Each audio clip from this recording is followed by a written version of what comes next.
Okay, so good day, guys. In this video lecture, I will be discussing on the legal and policy frameworks and learner-centered teaching. This is still in Unit 2. So this is the last lesson under Unit 2. As for this topic, the objectives are threefold. First, you will be uh, familiarizing yourselves as to Republic Act 10533 or the Enhanced Basic Education Act of 2013.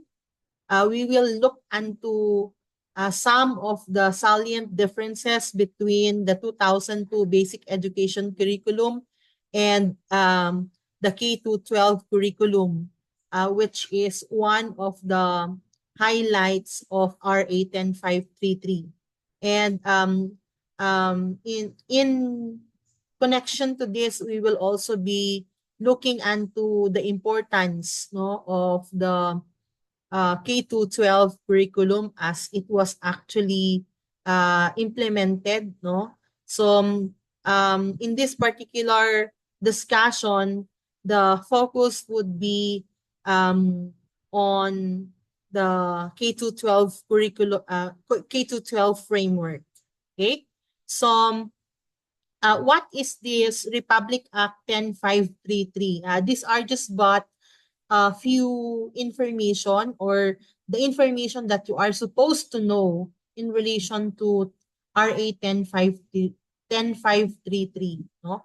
So if you wanted to have an elaborative knowledge or information as to the provisions of Republic Act 10533, I could provide you the link, or you may just simply search it online. No, you just have to type RA 10533 and you could actually have no access to the law itself, no, and even the IRR, the implementing rules and regulations. Okay, so RA 10533 actually is otherwise known as the Enhanced Basic Education Act of 2013. It was signed into law by President Benigno Aquino III last May 15, 2013. Okay?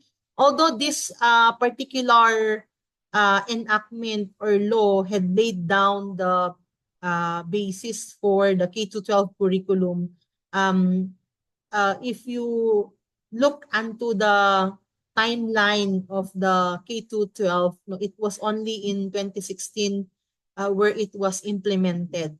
Okay? So the K-12 curriculum includes a universal kindergarten program, no? So it's a 1 year kindergarten education, 6 years of elementary education, and another 6 years of secondary education, composing of a 4 year junior high school and 2 years senior high school. Okay, so we try to look into why what was the rationale of changing the curriculum, no? I mean, from the 2002 basic education curriculum, why was there a move actually to do educational reforms by enhancing the curriculum and embracing K to 12 curriculum in the Philippines, no? So um, here are actually some of the reasons, or most probably the advantages, no, which are highlighted, no, in the salient features of the K to 12 curriculum. So it says there that one of the many benefits of the K to 12 is its enhanced curriculum and higher education readiness. So you might have uh, knowledge, no, as to why the government implemented, no, this curriculum in the country, no. In fact, when I was trying to look for literatures, I came to know that uh, Philippines is just but one of the few countries left who did not embrace the K-12, meaning to say, parang pangatlo ata tayo dun sa mga hindi pa. Meron andito yun eh. No? I'm not so sure if I was able to highlight it here, but we'll look into that as we move onto the slides. Okay? So, one of the salient features of RA 10533 was its highlight on the K-12 framework. No? So the K-12 curriculum actually underscores a streamlined curriculum focusing on mastery of competencies. So it highlights the um, competency skills or the learning skills of the 21st century learners, no? Which we will be enumerating and explaining in a while. Okay? There is also seamlessness of primary, secondary, and post-secondary education. No? So what do we mean in here? No? There appears to be a more integrative um uh there's a more integrative approach as to the offering of curriculum. No, there's a continuous uh um the curriculum is in a spiral progression, no? So there appears to be an alignment of what is offered um from the basic education to the higher education. So especially the TEIs, teacher education institutions, no? So TEIs align their curriculum in a manner that it responds to what is needed in the basic education. So that CSU, for example, as a TEI, no, a teacher education, considers or bears into consideration um, the context of the basic education. So, kaya kung mapapansin ninyo kahit pagdating sa mga tawag diyan content no ng ating courses tinitingnan talaga yung responsive sa kung ano ang nasa basic education. Okay? So, apart from that, syempre yung isa sa mga pang-entice ng mga um, lawmakers noon ay pag na-implement ang K-12 that K-12 graduates are given opportunities for employment even if they won't be pursuing into higher education. So, yun yung isa sa mga naging campaign ads nila noon kung bakit most likely ay medyo na-hook din tayo sa K-12. Now, ang scenario, ang konteksto ay yun ba ay factual, yun ba ay nangyari, no? So malamang may mga ilan sa inyo na who were able to have eligibilities or certifications, yung NC, no? National Competency Certificates, no? And siguro because of their skill, the enhanced skill as brought about by the K-12 curriculum, kumikita na sila at I'm not sure if they did not actually move into higher education, no? But yun nga, yun yung isa sa mga ino-offer niyang alternative, that in case the student won't pursue higher education, the student would still be given ample opportunity for employment because he or she possesses the national competency certificate, no? As an offshoot of the K-12 program. Okay? So what are some of the salient features of the K-12? So you have in there the universal kindergarten. There's a strengthening of early childhood education. And kung noon 6-year-old, no, parang mandatory na ngayon na ang early childhood education is at 5-year-old, no? It starts at 5-year-old. At pagdating mo ng grade 1, dapat ay pagdating mo ng 6-year-old ay dapat nasa grade 1 ka na, no? So making the curriculum relevant to learners, I think that's where we are coming in, particularly in terms of how the act, no, RA 10533 is connected to our lesson on FASI, no, kasi yung pagiging learner-centered, no, yung learner-centered characteristic ng curriculum ay nandito actually isa sa mga features niya, no, that the curriculum must remain relevant to the needs of the learners, no. So it must be the consideration would be the context of the learners. Ensuring integrated and seamless learning. So this is what I was talking about, no, the context of spiral progression, no. So what about this spiral progression curriculum, no? So um kung napapansin ninyo, yung may mga lessons sa elementary na parang nandun pa rin sa high school at na-enhance lang, no? So there is just but an increasing complexity, no? So parang may mga topics na nasa elementary, kung i-cover mo sa high school, ganun din sa senior high school at ganun din sa college. Although, of course, ang pinaka-feature niyan is that there is an increasing complexity, no? Or um,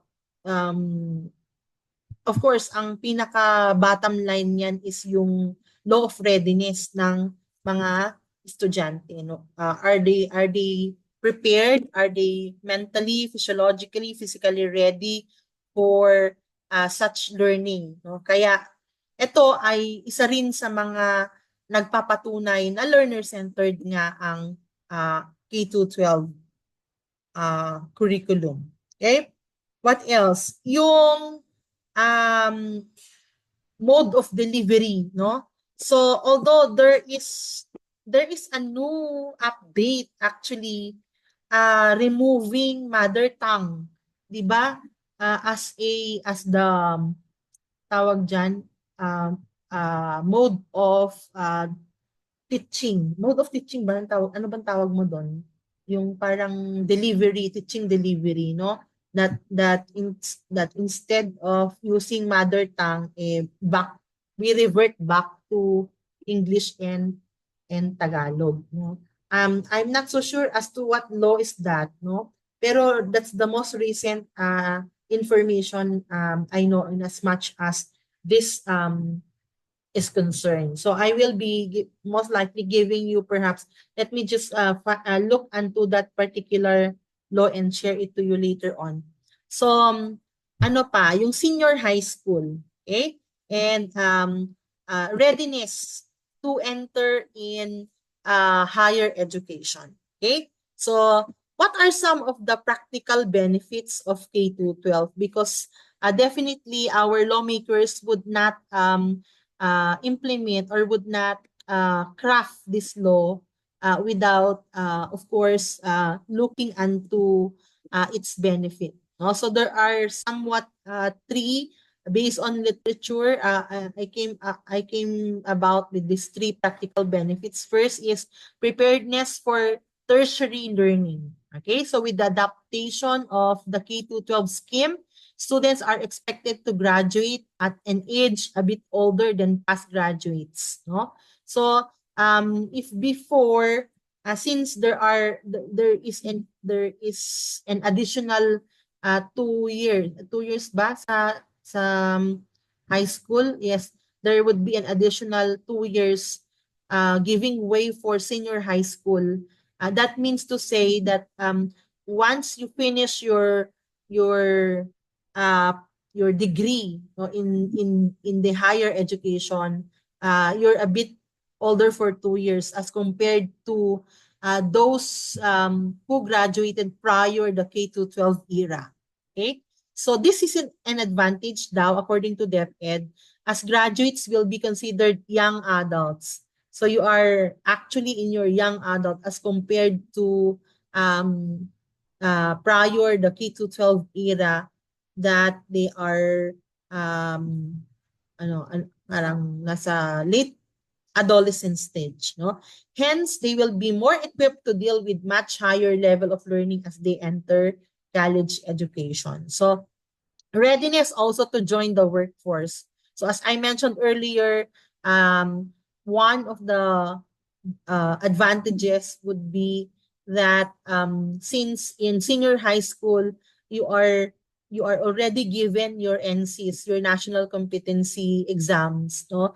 This equip you with somewhat an eligibility to enter employment, particularly those that has to do with vocational and technical skills. Okay, so skill competency as well that serve as your edge in the global market. No? So K-12 system aims to improve Filipino students' mathematical, scientific, and linguistic competence. So with this curriculum, there is a promise for a higher education through tracks, no? 'Di ba? So meron kayo nung UMS, ano yung mga iba't ibang tracks ba sa senior high.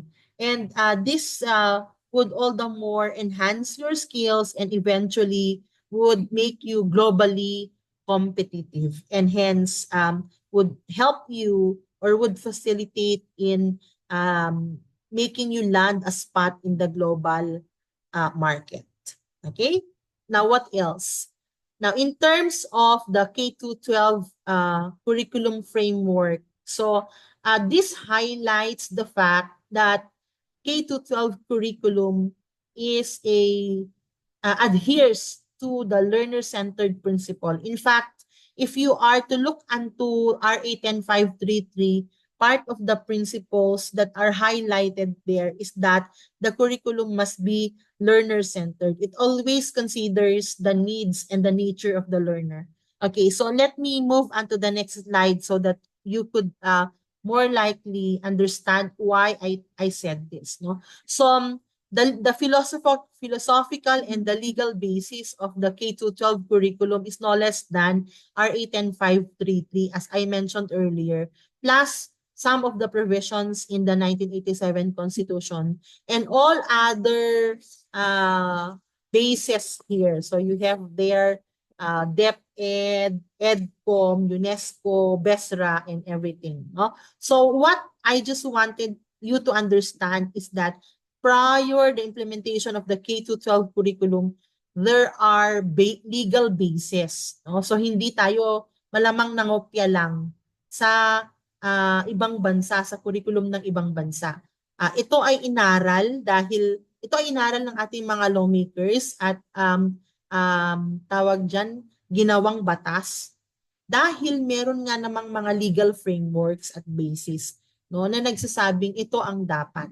Okay? So, as to the consideration no, of the learner, no, as in terms of the nature and the needs of the learner. No? So, in this particular curriculum, remember that there is the curriculum is made in a way that it would prepare, it would yield into the skill enhancement of the learners and that it would prepare the learners um, for a global spot. No? So, therefore, if there's one thing that is considered, it would be the very nature of the learner. Okay? So, what else? Of course, along with this would be some of the um, what do you call this? Developmental goals also of the country, no? Or of the global community, no? So, remember nasa sustainable development goals yung sa education, no?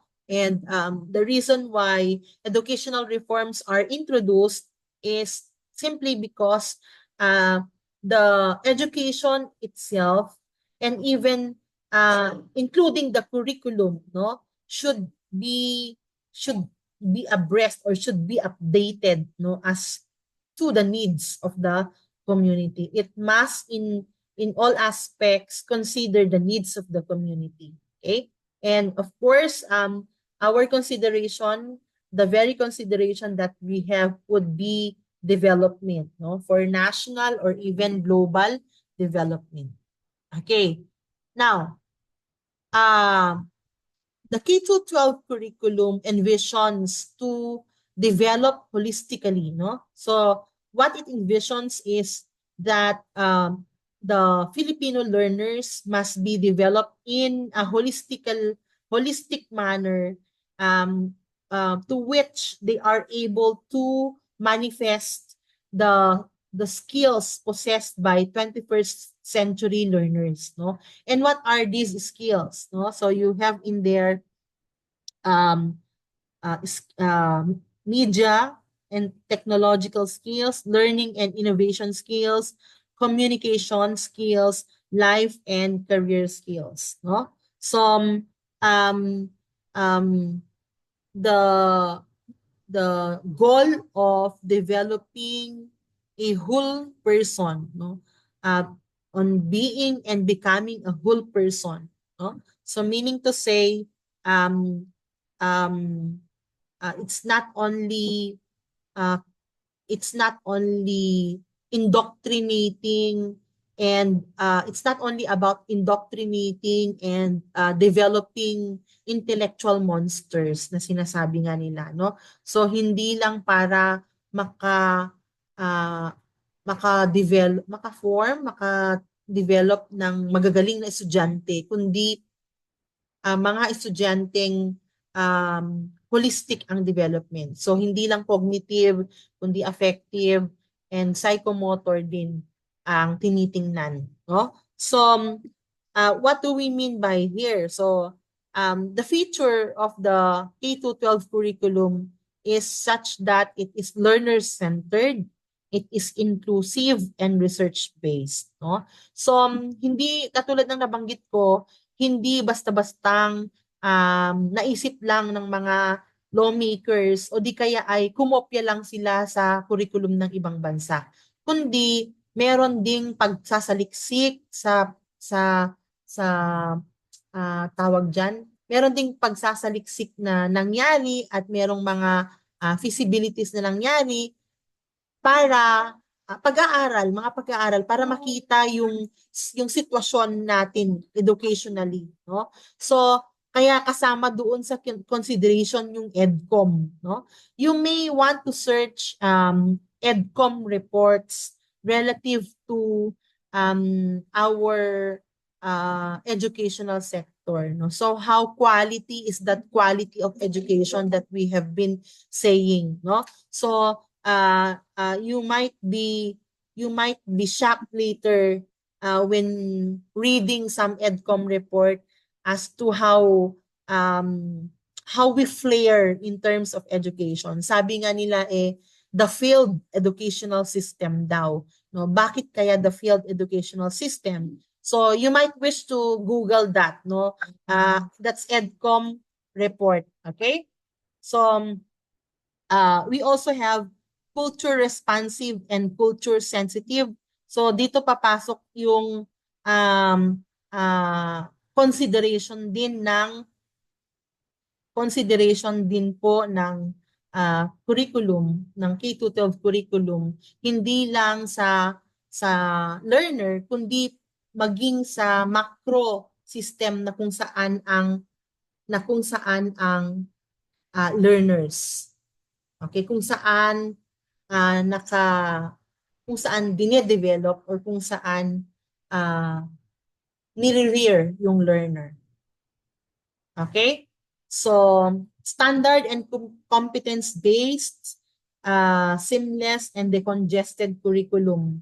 Flexible, ICT-based and global. No? So this is the very characteristic of the curriculum. Okay? So ayan. We also have this particular slide, no? Okay, so um as to standards, section 8.3 of RA 10533, you might want to look into this particular provision of the law. Section 8.3 provides for the standards and principles, no, para mas makita ninyo yung detail ng sinasabi ko. At nandito rin yun. Yung ina-explain ko kanina sa previous slide, this is what it meant here. That in terms of the standards and principles that were taken into consideration for our K-12 curriculum, um, um, the concept of it being learner-centered, being inclusive and developmentally appropriate, no? Being relevant, responsive, no? Not only to the needs of the learner but to the culture as well, no? Ayan, culture sensitive, contextualized and global, with it makes use of pedagogical approaches.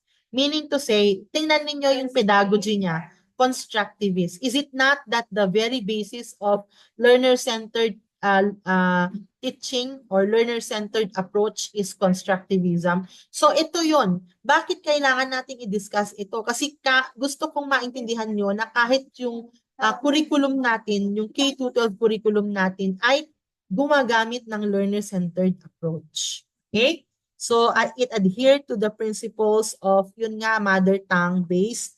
Okay? Although na ano na to, kumbaga parang na-amend na ito, meron ng bago ngayon na there is a reversion to the language used in teaching. It's no longer mother tongue.